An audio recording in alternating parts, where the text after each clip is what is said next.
This is Newslink. First, the headlines. Political actors in Mali honor invite by the Commission for Peace and National Reconciliation to chart a new course. In Guinea, the wives of arrested activists Fonike and Biloba petition French courts to free their husbands. The reason for which we decided to file a complaint against the head for forced disappearance. First, because it would be very difficult to believe that an initiative in front of the Guinean jurisdictions could prosper in the absence of independence, which can be observed in political and sensitive matters. President of the Dangote Group in Nigeria makes a comeback at the state regulatory company over an attempt to monopolize the oil sector. We came here to save the nation and somebody is calling us monopoly. So how can we create a monopoly? Why didn't you call NNPC as a monopoly? Because today, NNPC, they are the sole importers of PMS. And Senegal becomes the second African country to join the Global Shield Initiative against climate change. Please stay tuned for details of these stories and more. Here is Abdullahi Hassan with Newslink. Many thanks for joining us and welcome to our listeners in the Gambia, Ghana, Liberia and Sierra Leone. The Malian Commission for the drafting of the Charter for Peace and National Reconciliation met yesterday Tuesday with the political class. The commission aims to involve the political actors in drafting of this document, which is intended to bring peace to the country. Several political formations, notably opposition parties, responded to the call. However, the March 31 declaration for a return to constitutional order has not weakened in tone as it calls for the unconditional release of politicians still in detention. HRTC has made this report by WADR's Bamako correspondent Aliu Cham. The meeting was attended by several political groups. In his speech, Usman Isufi Maiga, chairman of the drafting committee for the Charter for Peace and National Reconciliation, reiterated his desire to involve all political actors in the process of drawing up the new document, a document which aims to consolidate peace in the country. We believe that parties cannot remain on the margins of the initiative that aims at the advent of a just and coherent society where citizens think and act according to egalitarian principles for all. Present at the meeting, members of the March 31 declaration for a return to constitutional order welcomed the initiative but called once again for the release of their peers who have been detained for several weeks. Jigriba Keita, known as PPR, is one of the members of the March 31 declaration. The political parties that signed the historic declaration of March 30, 2024 are the biggest supporters of peace and national reconciliation, which today rhymes with the immediate and unconstitutional liberation of the 11 political leaders kidnapped by those who seized them without any judicial supervision. The pro-transition parties believe that the conflict resolution agenda should be inclusive. Nuhum Togo is the president of the Union for the Safeguard of the Republic. We can't talk about peace without having prepared for peace. We think that there are priorities in our party. In these conditions, notably, the responsible people from these countries are the ones who should be invited to write what is needed. Others are outside Mali. They are not here. So can we talk about peace without them? We think that we should put together the conditions. As a reminder, the drafting of the Charter for Peace and National Reconciliation is one of the recommendations of the Inter-Malian Dialogue. A report filed in by WADR's Bamako correspondent Aliu Cham and voiced by HRTC will remain in the Sahel because Nigerians are still demanding justice for the misappropriations and corruption from the last 10 years. This was one of the promises made by the ruling military authorities led by General Abdurrahman Chani, who took over power in July 2023. Nearly a year since the takeover, the people of Niger are still waiting for justice. Rose Samara Kate has won this report by Mutla Zubeiru in Niamey. The alleged cases of corruption and misappropriation of public funds concerned several dignitaries of the former regime. As soon as they took power, the military promised to clear the air, but since then, the status quo remains unchanged. Kabiru Abubakar is in charge of communications for Transparency International, Niger section. In the fight against corruption, nothing has been done regarding the punishment or the sanction of people who had actively participated in the dilapidation of public resources. No one was arrested for any offenses related to the distortion of public data or corruption. The Nigerian economist Hambeli Dodo says in terms of good governance and economic and financial management, the line has moved, especially the setting up of commissions to combat economic, financial and fiscal delinquency called DAF. This decision has been proven through the cover-up of several human rights claims held by certain indelicate citizens, and at its last communication, more than 25 billion CFA francs had been covered. The Nigerians we spoke to are still thirsty for justice. They are calling the authorities to look into the cases and bring to justice those involved in the alleged corruption and misappropriation of public funds. Rose Samara Kate with that report filed in by Mutalazibe Runiami.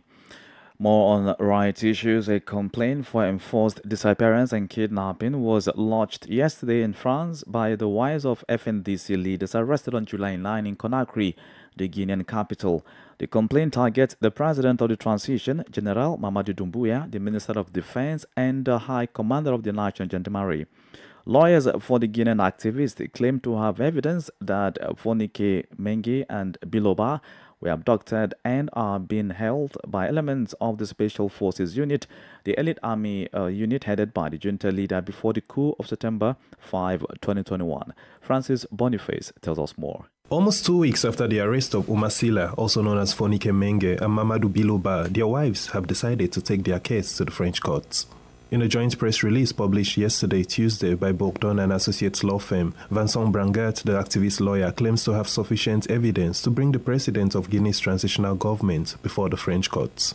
Les éléments portés à notre connaissance montrent une participation. The elements brought to our attention show the participation of the GIGN and Special Forces in the disappearance of the two activists, the reason for which we decided to file a complaint against the head for forced disappearance. If the complaint was filed in France, it is for several reasons. First, because it will be very difficult to believe that an initiative in front of the Guinean jurisdictions could prosper in the absence of independence, which can be observed in political and sensitive matters. Then we have a dark side that allows us to consider that Mamadou Doumbouya has a French nationality, which makes the penal jurisdictions perfectly competent to know about the crimes that we blame the military regime that he leads. Des crimes que nous reprochons à la junte militaire qu'il dirige. Pending examination of the complaint by the French court, Brangat demands the release of the two activists. Aujourd'hui, nous rejoignons les... Today, we are meeting the various appeals that have been formalized by a set of NGOs, including Amnesty International, to release these activists immediately. And we express in a more general way our serious concerns about their physical and psychological health. De santé, physique et psychologique. Since the arrest, the two members of the National Front for the Defense of the Constitution have benefited from the support of the several national and international organizations. France Insoumise leader Jean-Luc Mélenchon recently called on the French government to intervene for the release of the two activists. Francis Boniface reporting there. The chairman of the National Rights Commission of the Gambia says the state of human rights in the country is good compared to previous years when the Gambia was known for gross rights violations.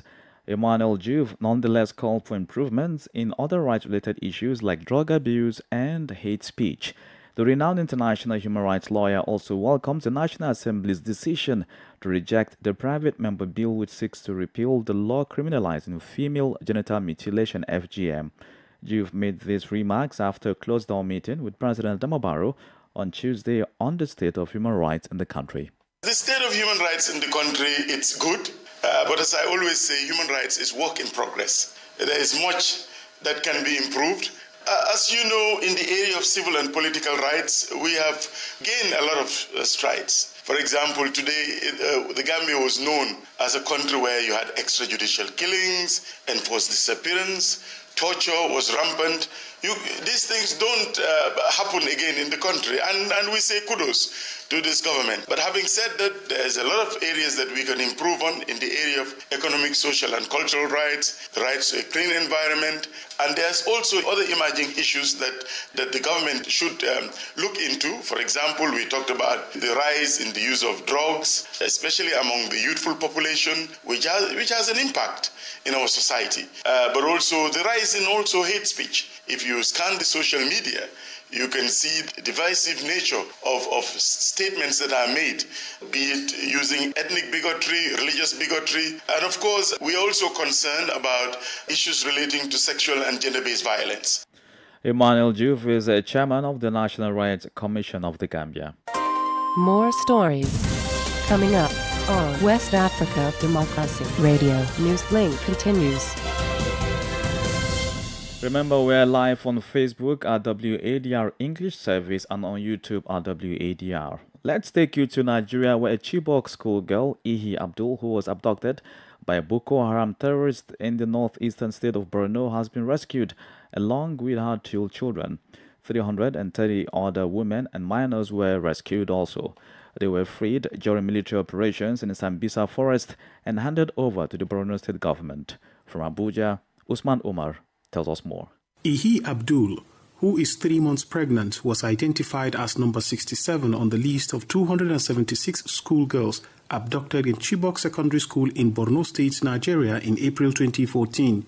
She was married to a Boko Haram commander and later to 3 other husbands. The rescue brings the total number of Chibok girls freed so far to 19. Major General Abubakar Haruna is the General Officer commanding 7th Division Nigerian Army, Maiduguri, Borno State. Since her rescue, she has gone through detailed medical examination along with her 2 children and the unborn child, and have been administered with the appropriate treatment and management. Representative of Borno State government said the state is ready to receive and provide all necessary support to the rescued victims. We are taking them to Bulukutu Intake Care Center, where we are going to provide them with services like the mental health and psychosocial support, family tracing and verification for the unaccompanied and the separated children, educational services also for the children. We prepare them before we reunite them with their families. The exact number of persons still in captivity in the northeast of Nigeria remains uncertain, but estimates suggest that around 100 to 112 Chibok schoolgirls remain in the hands of their abductors. Additionally, Boko Haram is believed to hold between 1,000 to 2,000 civilians, including women and children, while the Islamic State West African province ISWAP is thought to hold several hundred civilians, including aid workers, soldiers, and civilians. For Newslink on West Africa Democracy Radio, Usman Umar reporting from Abuja.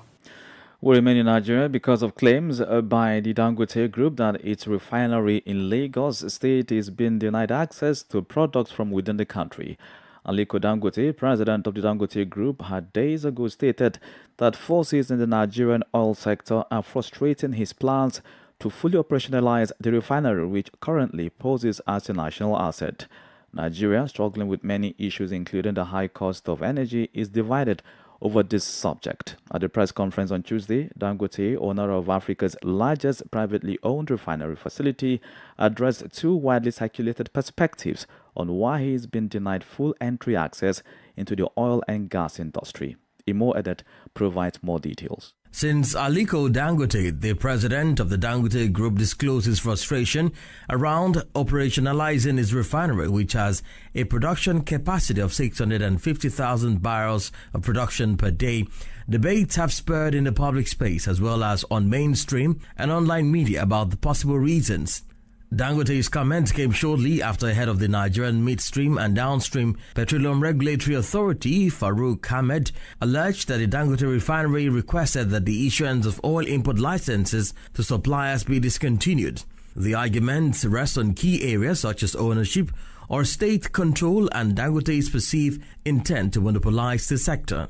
However, Dangote, a 67-year-old business tycoon who has lived and operated out of the spotlight, was forced to address the press on these speculations, beginning with shares. NNPC paid $1 billion, which is equivalent of 7.2% as a deposit, and then we have an agreement to give them 1 year which we gave them additional 1 year that expired on 30th of June. And in government support, we intentionally did not ask because right from the beginning there was a doubt as to whether we'll be able to even build the refinery, because it was a big fight for us to even secure our own license out of the 60 licenses that were issued. In the last 2 decades, a section of the population banking on theories presented by some economists argued that the Dangote Group weakened businesses and forced some out of operation by eliminating any competition. Those who dared to speak pointed out monopoly.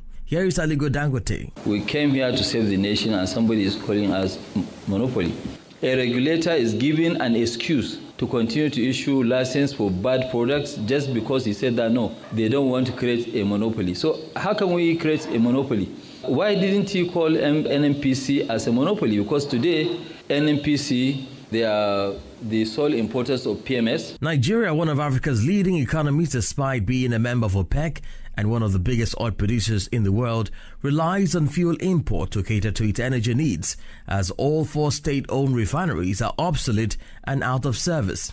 But Dangote believes that his refinery located in Lagos State, Southwest, can reduce Nigeria's reliance on foreign fuel imports and conserve foreign exchange. Over the last 5 years, Nigeria has spent 23.5 trillion naira on importation of fuel. Imo added with that report. You are listening to Newslink here on West Africa Democracy Radio, broadcasting on 94.9 FM and online at wadr.org. Here's a reminder of our top stories.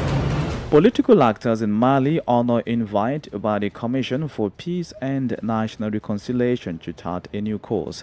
In Guinea, the wives of arrested activists Fonike and Biloba petition French courts to free their husbands. President of the Dangote Group in Nigeria makes a comeback at the state regulatory company over an attempt to monopolize the oil sector. Still ahead in the news, Senegal becomes the second African country to join the Global Shield Initiative against climate change. We also have the press review, guest interview highlighting progress made on rights issues in the Gambia, and sports news. Please stay with us.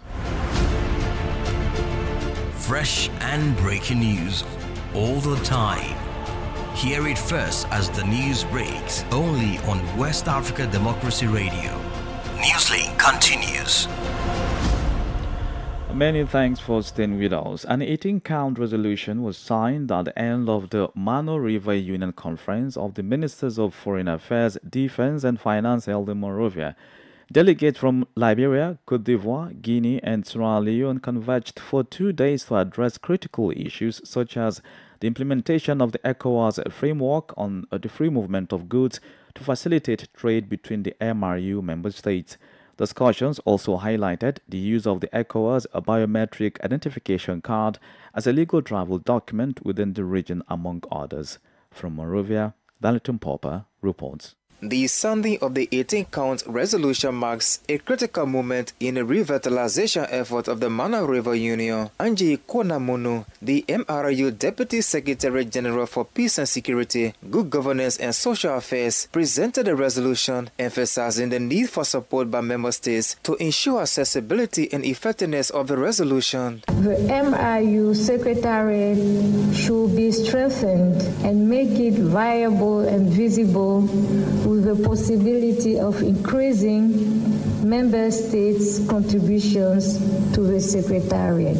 In her remarks, Liberian Foreign Minister Sarah Beslo-Yanti described the event as a testament to the commitment by MRU countries to advance the region. We have had crippled governance at different times. We have had difficulties with our economies. The significant progress achieved by the Mana River Union prior to the crisis was undone. However, the resilience and commitment to sustaining our union never wavered. Meanwhile, the Kingdom of Morocco, through its Agency for International Cooperation Director General, Ambassador Mohamed Makar, reaffirmed the support for the MRU. Morocco reiterates here its strong and steadfast commitment to reinforce its strategic bilateral cooperation in support of the Mana River Union, both at the bilateral and sub-regional level. While citizens of the Mana River Union community await the implementation of the resolution, expectations remain high about the socio-economic benefits in the coming days. For Newslink on West Africa Democracy Radio, I'm Darlington Popper in Monrovia. Here in Senegal, it is good news as the country officially joins the Global Shield Initiative against climate risks. Through this commitment, the country aims to tackle drought, flooding and bushfires. A workshop opened on Tuesday in Dakar, the Senegalese capital, bringing together several experts. Details with Augustine Koli. Senegal's membership in the Global Shield Initiative is intended, according to authorities, to better protect vulnerable populations and support the country's economic stability. The Senegalese Ministry of Finance and Budget says financing climate and disaster risks remained a major concern for the new authorities. With this in mind, a budget of 30 billion CFA has been earmarked in the 2024 Finance Act, an envelope to better cope with natural disasters and participate in the carbon finance markets. Senegal is particularly exposed to droughts, floods, and bushfires, which threaten budgetary equilibrium, macroeconomic stability, and food security. Various mechanisms have been developed to support the agricultural sector and protect vulnerable populations. Despite this, shortcomings have been noted, with the growing risk of flooding persisting as the rainy season gradually sets in. The Global Shield Initiative was launched at COP27 in 2022. It is financed to the tune of 30 billion euros or nearly 200 billion CFA. Senegal is the first French-speaking African country to join this initiative and the second on the continent. Augustine Koli with that report. And to some health news, Abidjan, the Ivorian commercial hub, has been facing an epidemic of dengue fever in recent days. More than 2,600 suspected cases, including 283 confirmed cases, have been reported by the Ministry of Health. The General Directorate of the National Institute of Public Hygiene is urging the population to take preventive measures while policies are being drawn up to deal with the situation. This is the Newspaper Review. Stay abreast and find out what the top stories are in your country. This is the Newspaper Review. The Newspaper Review.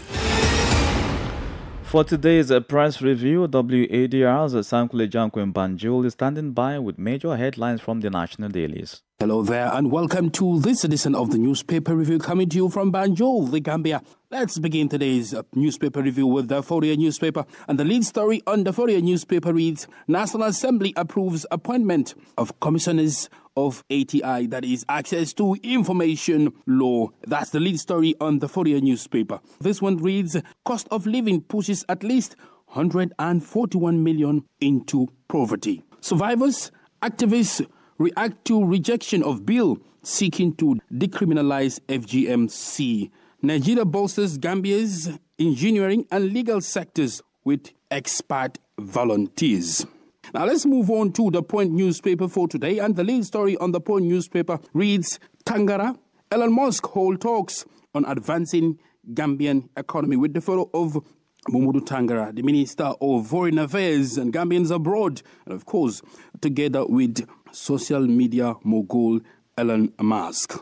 Barrow receives NHRC for annual reporting meeting. That's another story on the Point newspaper. Government to build major referral hospitals across country. And this one reads, Gambia EU signed 10 million euros to enhance youth employment in tourism. Let's look at the final newspaper for today, and that is the Standard newspaper. And the lead story on the Standard newspaper reads, Assembly okays 5 AIC commissioners. That is the lead story. This other one reads, Mahdi accuses ministers of misinforming Gambians. Mahdi Jobate is a human rights activist. This other one reads, ECOWAS petitioned to nullify election of 4 deputy speakers. And this other one reads, Caravan tour seeks to consolidate gains on FGM ban. Still with the Standard newspaper, new Nigerian volunteer corps deployed to USAID. I'm afraid these are the major stories making headlines on Gambian dailies. It's back to you in the studio. Indeed, thank you, Sankule Janko. Politics, analysis on major news, social matters, and all. This is The Guest. The guest segment this afternoon takes us back to the Gambia over the state of human rights in the country as provided by Chairman of the National Rights Commission, Emmanuel Juve.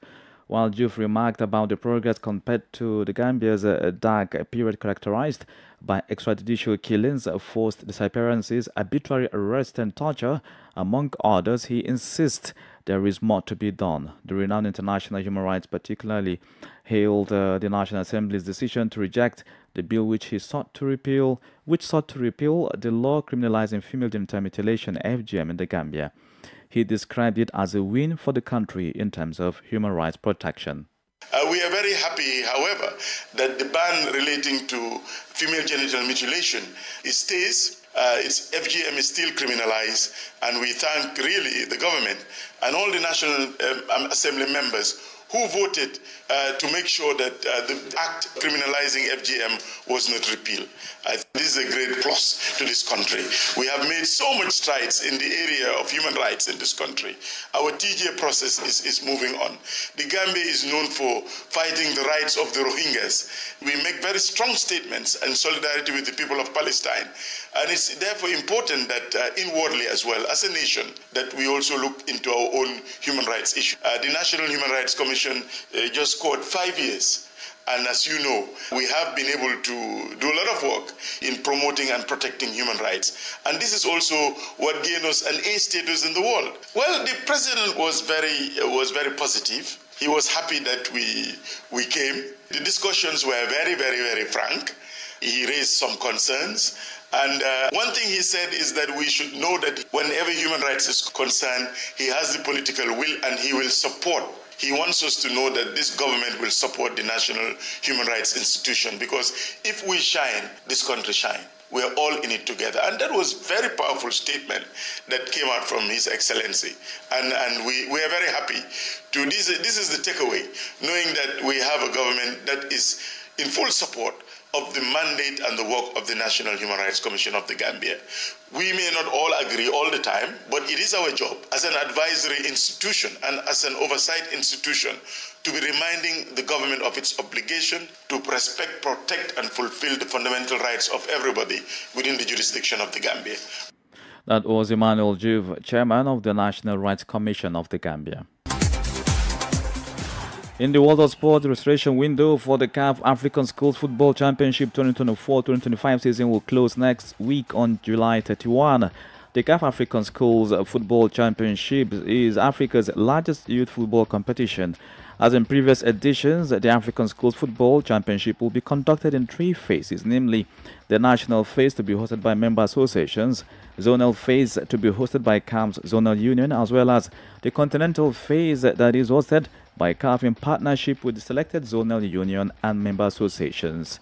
For the 2024-2025 season, the national phase of the competition will run until October 1 to accommodate the various school calendars across the continent. And with that, we've come to the end of this edition of Newslink here on West Africa Democracy Radio, broadcasting from Dakar, Senegal. Thank you for listening, and many thanks to Mustafa Sek and Maodo Diouf for the technical support. Do interact with us via social media platforms, X, formerly Twitter, Instagram at WADR News, and on Facebook, WADR English Service. Remember, we are live also on WADR.org. Coming up at the bottom of the hour is our gender flagship program, 50-50 with Nadiri Tete. And do join them by Amara Ann at the top of the hour of 1 p.m. for the second edition of our comprehensive news package in French and Fushivu. I'm Abdullahi Hassan. Good afternoon. And many thanks to